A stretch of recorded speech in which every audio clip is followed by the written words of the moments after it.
ይህንን ግን ስንቶቻችሁ ታውቃላችሁ?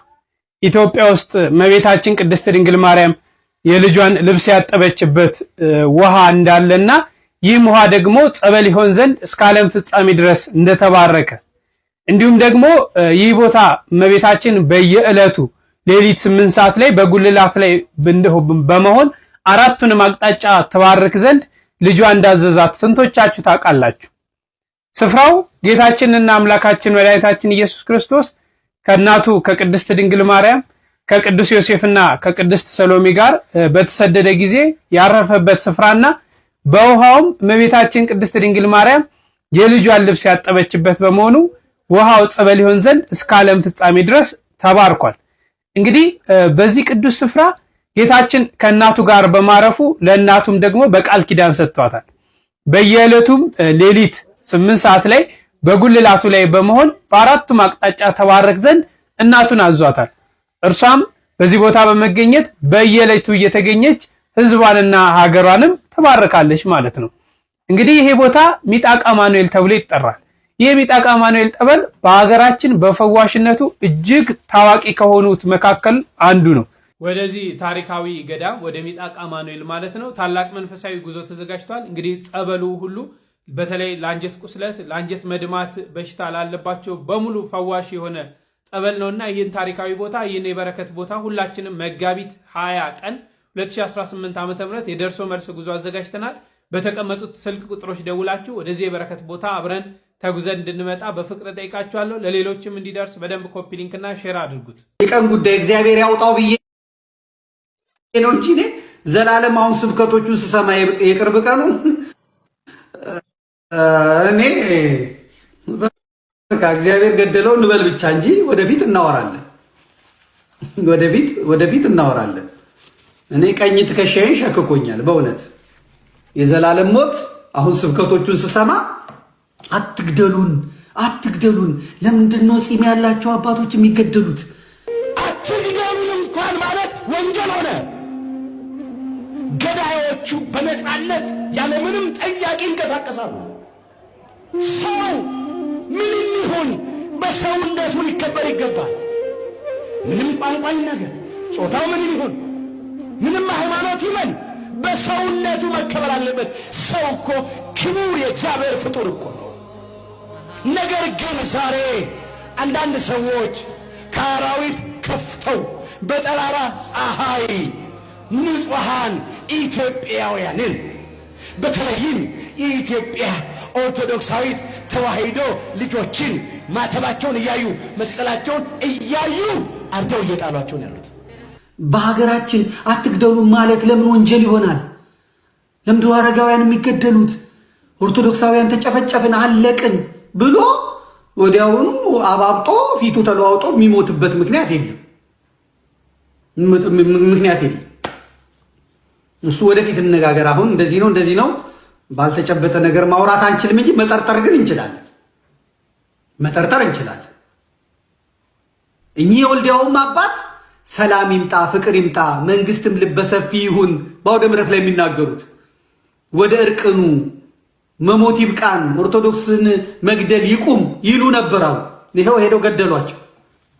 ገዳዩ አትግደል የሚባለው ከሆነ ይታወቃል ማለት ነው። እዚህ ዘመን ደርሰናል።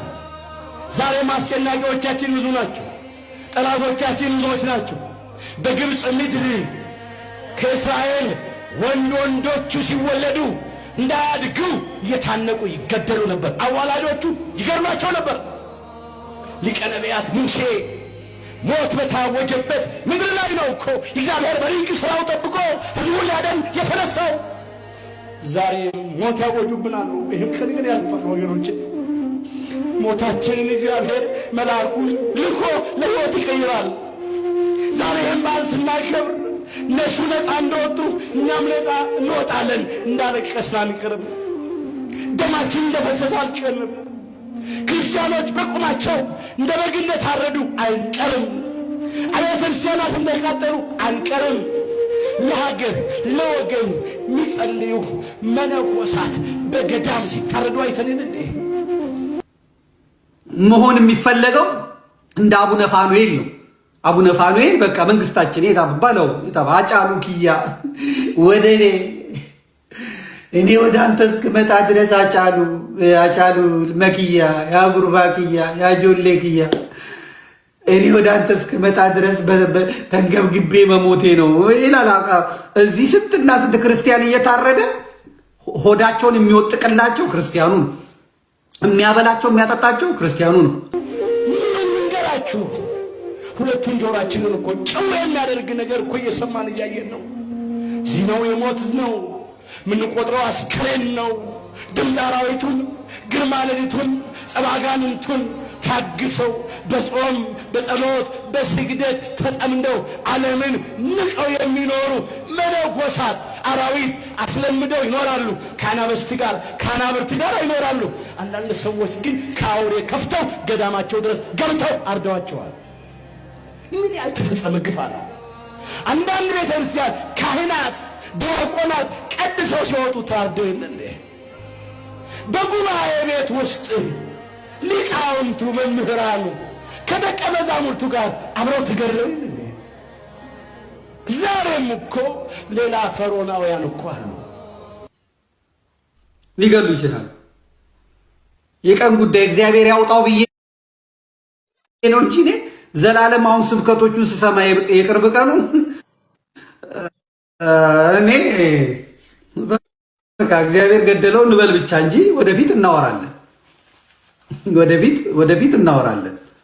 እኔ ቀኝ ትከሻዬን ሸክኮኛል በእውነት የዘላለም ሞት።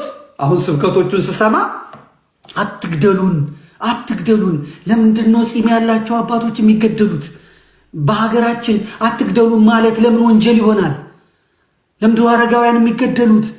ኦርቶዶክሳውያን ተጨፈጨፍን አለቅን ብሎ ወዲያውኑ አባብጦ ፊቱ ተለዋውጦ የሚሞትበት ምክንያት የለም። እሱ ወደፊት እንነጋገር። አሁን እንደዚህ ነው ባልተጨበጠ ነገር ማውራት አንችልም እንጂ መጠርጠር ግን እንችላለን። ሌላ ግብፃውያን እኮ አሉ፣ በንጹሐን ደም የሚጣጠቡ አሉ። አሁንም አቤቱ አምላካችን እግዚአብሔር ሆይ እስራኤል ዘሥጋን ሊቀ መላእክት ቅዱስ ሚካኤል ልከ ከግብፃውያን ያደንክ እኛንም ከዘመኑ ግብፃውያን እኛን ኢትዮጵያን አድነን እንበለው። ያድነናል። የፊቱ መልአክ አዳናቸዋል። ዛሬም ኢትዮጵያውያንን ከጨካኞቹ፣ ከግፈኞቹ፣ ከነፍሰ ገዳዮቹ እጅ ያድነን መጸለይ ነው። ጎንደር ላይ አስገድሏል። ከዛ የክርስቲያን የማርያም ስዕል ያዟል። ሮብ አሳያቸዋለሁ። ሮብ ስለዚህ ነው የምናወራው። ከዛ ወልዲያ ላይ አስገድሏል። ክርስቲያን የቤተ ክርስቲያን አለቃ ነው ያስገደለው።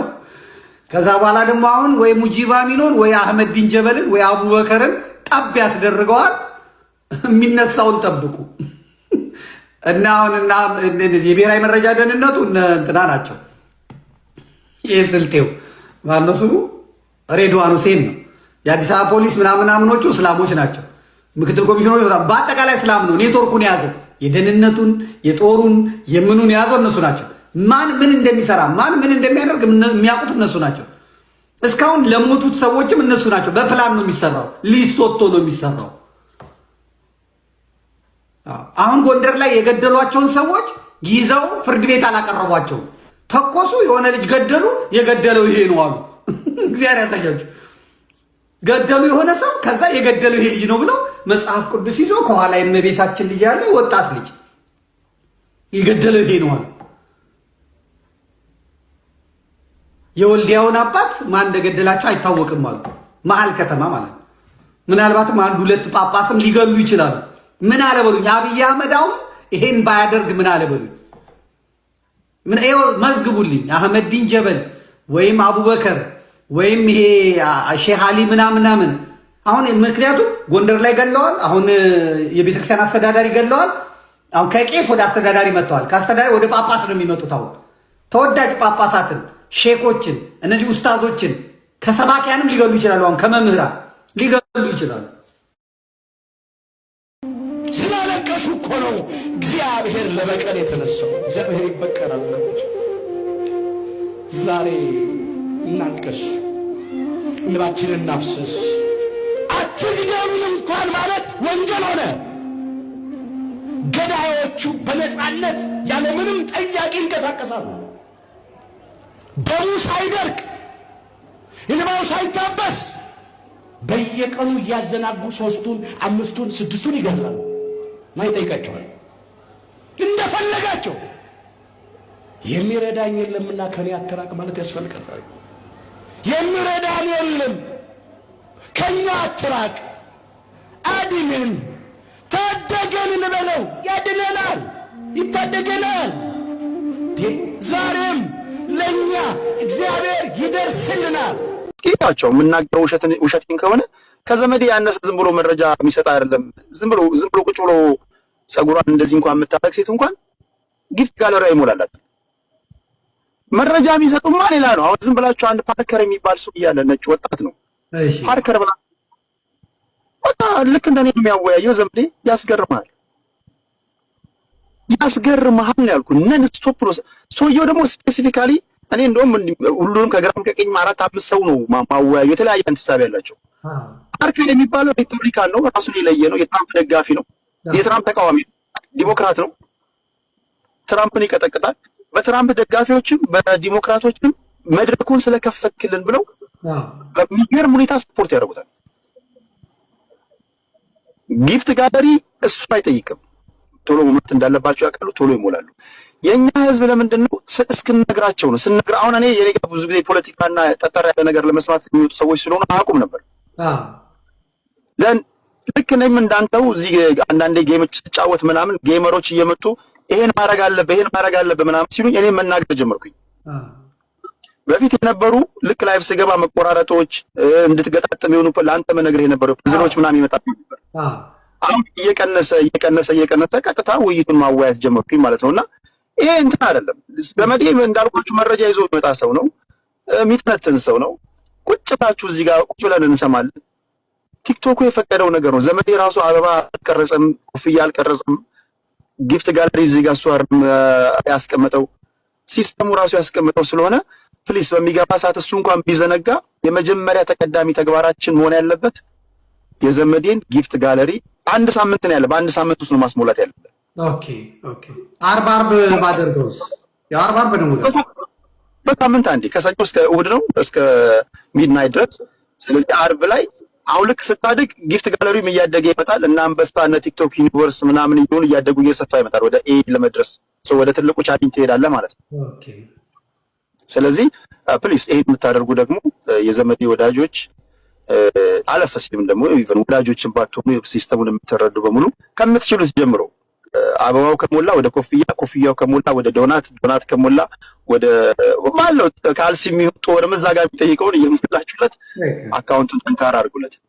በቃ ቴዲዬ እጅግ አድርጌ አመሰግናለሁ። ያው እንግዲህ ሌላ ጊዜ ደግሞ እኔ ያው አልተፈለኩም፣ ስፈለግ ሲሪየስ ሲሆን ክፍት እንደሆነ ታውቃለህ።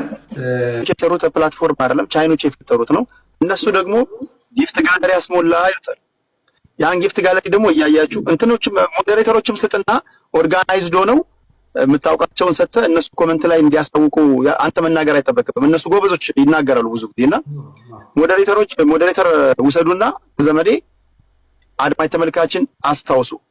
ሊረሳ ይችላል። አንድ ሳምንት ብቻ ነው ያለ። አንድ ሳምንት ካለፈ ድጋሚ ስለምትወርድ በዚህ ቢያንስ በሚቀጥለው 5-6 ሳምንታት ዘመዴ ተንደርድሮ ይሄ መምጣት አለበት። ከአንድ ሳምንት ነው አንድ ደረጃ የምታድገውና ሳምንቱን ባደከ ቁጥርም ቻሌንጁም እንትኑም ጋለሪም እየሰፋ ስለሚሄድ ያን አርጉ። ያ ከሆነ አካውንቱ ብዙ ጊዜ እኔ ጋርም እየደወለ እንዴት ሆንኩኝ እያለ ብዙ ጊዜ እንግዲህ ዘመዴ ብዙ ጊዜ ይለፋል። እውነት ለመናገር ይደክማል። እንደዛ መሆንም የለበትም። አካውንቱ መጠንከር አለበት። ፕሊስ ያን አርጉ። እንገናኛለን ዘመድዬ። እግዚአብሔር ያክብርልኝ። እግዚአብሔር ያክብርልኝ። እኔም ስጠራህ ወዲህ ሳትል አንተ ብለህ ስለመጣ እጅግ አድርጌ አመሰግናለሁ። ቡናችንን እየጠጣን አሁን እንዴት አድርገን እየጾምን እንደሆነ ልንገራችሁ። እየጾምን ነው። እስከ 8ም እስከ 9ም እንጾማለን። ቀን 5 ሰዓት አካባቢ ዞር ስንል አንድ የሚበላ ሰው እናያለን። ከዚያ ልክ በልባችን ኧረ እንደው መድኃኒዓለም አፈር ያብላ እንደው ገና በ5 ሰዓት እግዚኦ እንሄዳለን ወደ ቤታችን። 8 ሰዓት አካባቢ ሲሆን ራብ ሲለን ከዚያኛም እንበላለን። ስንበላ አይ እንግዲህና አባ እስከ 11 ነው ብሏል ጾሙ፣ እኔ እስከዚህ ከጾምኩ ይበቃኛል። አረ እኔማ ተመስገን ነው ገና በ5 ሰዓት ይበላል አይደል? እኔስ ተመስገን ነው እግዚአብሔር ይመስገን እንላለን። ከዚያ ከነትየንትና ጋራ ቡና እንጠራራና ቡናችንን እየጠጣን እትዬ ወይንሸት አቤት፣ አረ እንደው ሰውስ እንደው አንደኛውን ተበላሽቷል። ምን ነው እንደው ገና በ5 ሰዓት ይበላልሻል ዛሬ አንድ ሰው አይቼ፣ እንደው ገና በ5 ሰዓት ደግሞ እኮ ለስሙ እኮ ደግሞ መስቀል አስሯል። አቤት እግዚኦ፣ እንደው እግዚአብሔርስ እንዴት ብሎ ይለመናል። አቤት ቆይ ምን አገባን? ምን አገባን? እኛ ያገባናል ስለ ሰው እንኳን 5 ሰዓት አይደለም ለምን 2 ሰዓት ዶሮ አርዶ አይበላም? ምን አገባን? ስለ ራሳችን እንጂ ስለ ሰው ምን አገባን? ታውቃላችሁ ሁለታችንም ተጠያቂዎች ነን። ሁለታችንም እሱ ለምን አልጾምክም ተብሎ ይጠየቃል። እኛ ደግሞ ለምን አማችሁ ተብለን እንጠየቃለን። ሁለታችንም ከጥያቄ አናመልጥም። ይኸውላችሁ በመጀመሪያ የራሳችንን ኃጢአት እንመልከት። ይኸውላችሁ መጽሐፍ ምን እንደሚል ታውቃላችሁ? ለምን ትትርየኢ ሐሰረ ዘውስጥ አይነ እሁከ መቅድመ አውፅ ሰሩየ እም አይንከ። ለምንድነው በጓደኛህ አይን ውስጥ ያለችውን ጉዲት የምትመለከተው? በመጀመሪያ አስቀድሞ ባንተ ውስጥ ያለውን ባንተ አይን ውስጥ ያለውን ምሰሶ አውጣ ነው የሚለው መጽሐፍ። በመጀመሪያ በአይናችን ውስጥ ምሰሶ ቁጭ ብሎ ለምንድነው የጓደኛችንን ጉዲፍ የምንመለከተው? እኛ ስለ ሰው ኃጢአት ምን ያገባናል? አያገባንም። ስለዚህ የራሳችንን ኃጢአት እንመልከት። እስኪ ሁላችሁም ኮሜንት ላይ አምላኬ ሆይ ራሴን እንድመለከት እርዳ እያላችሁ ሁላችሁም ጻፉ። ቪዲዮውን ለሁሉም ሼርና ኮፒ ሊንክ ላይ ክሪፖስት እያደረጋችሁ ለሁሉም አዳርሱ። ቤቱ ይጠቅማችኋል። ፎሎ አድርጉ። እወዳችኋለሁ። ክብር በሉልኝ። ዛሬ በጣም ትልቅ በዓል እንደሆነ ስንቶቻችሁ ታውቃላችሁ? ወይኔ ይሄን ቪዲዮ አስቀድሜ ባለመስራቴ በጣም ይቅርታ። የእውነት በጣም ቢዚ ስለነበርኩ ነው። ትረዱኛላችሁ። የእውነቴን ነው የምላችሁ። አሁንም ቢሆን እነግራችኋለሁ። ቪዲዮ ባጭር ሰዓት ለብዙዎች እንዲዳረስ ሼር፣ ኮፒ ሊንክ ላይ ክሪፖስት ማድረጋችሁ እንዳትረሱ። ቤቱን ፎሎ አድርጉት። ዛሬ እንግዲህ መጋቢት 10 ነው። መጋቢት 10 ምንድነው ካላችሁ ደግሞ የክርስቶስ መስቀል ከጉድጓድ ተቆፍሮ የወጣበት ቀን ነው። የክርስቶስ መስቀል የተገኘበት ቀን። እንደምታውቁት መስከረም 16 ደመራን አክብረናል አይደል? ደመራ ማለት መሌኒ ጢስ ደመራ አስደምራ በዕጣኑ ጢስ አማካኝነት የተቀበረበትን ቦታ ያገኘችበት ቀን ነው መስከረም 16። ከዚያ መስከረም 16 ተገኘ፣ መስከረም 17 ቁፋሮ ተጀመረ ማለት ነው። ዛሬ መጋቢት 10 መስቀሉ ተገኘ ወጣ ማለት ነው። ሲወጣ እንግዲህ 3 መስቀል ላይ የተገኘው ያ ማለት የክርስቶስ መስቀል እንደዚሁም የፈያታዊ ዘየማንና የፈያታዊ ዘጸጋም አብሮ ስለተቀበረ 3ቱም ላይ የተገኘው። ታዲያ የክርስቶስ መስቀል እንደተለየ ካላችሁኝ ከ3ቱ መስቀል የክርስቶስ የትኛው እንደሆነ ለመለየት እንግዲህ ምንድነው ያደረጉት? የሞተ ሰው አስከሬን ላይ 3ቱንም መስቀሎች አስቀምጧቸው። ነገር ግን 2ቱ መስቀሎች ያንን ሙት ሊያስነሱ አልቻሉም። የፈያታዊ ዘየማንና የፈያታዊ ዘጸጋም ማለት ነው። የክርስቶስ መስቀል ሲያርፍበት ግን ያሙት ተነስቷል ማለት ነው። በዚህ የክርስቶስ መስቀል መሆኑ ተለይቷል ማለት ነው። እኛ ደግሞ ኢትዮጵያውያን እድለኞች ሆነን በጣም እግዚአብሔር ወዶን የእውነቴን ነው የምላችሁ መርጦን ግማደ መስቀሉ ክርስቶስ የተሰቀለበት የመስቀሉ ግማሽ ያለው የት ነው? ግሸን ደብረ ከርቤ። ግሸን ደብረ ከርቤ። ይሄ ከምንም በላይ መመረጥ ነው። ለዚህ ክብር የመረጠን ያደለን የቀራንዮ ንጉሥ መድኃኔ ዓለም ክርስቶስ ስሙ የተመሰገነ ይሁን። እንኳን በሰላም አደረሳችሁ ባለማህተቦች ሁላችሁም ማህተብ ያሰራችሁ ኮሜንት ላይ መስቀል ኃይልነ እያላችሁ ጻፉልኝ። ማንም ሰው ሳይጽፍ እንዳይሄድ መስቀል ኃይልነ እያላችሁ ጻፉ። ቪዲዮ ባጭር ጊዜ ለብዙዎች እንዲዳረስ ሼር፣ ኮፒ ሊንክ ላይ ክሪፖስት እያደረጋችሁ አዳርሱት። ቤቱን ፎሎ አድርጉ። እወዳችኋለሁ። ክብር በሉልኝ።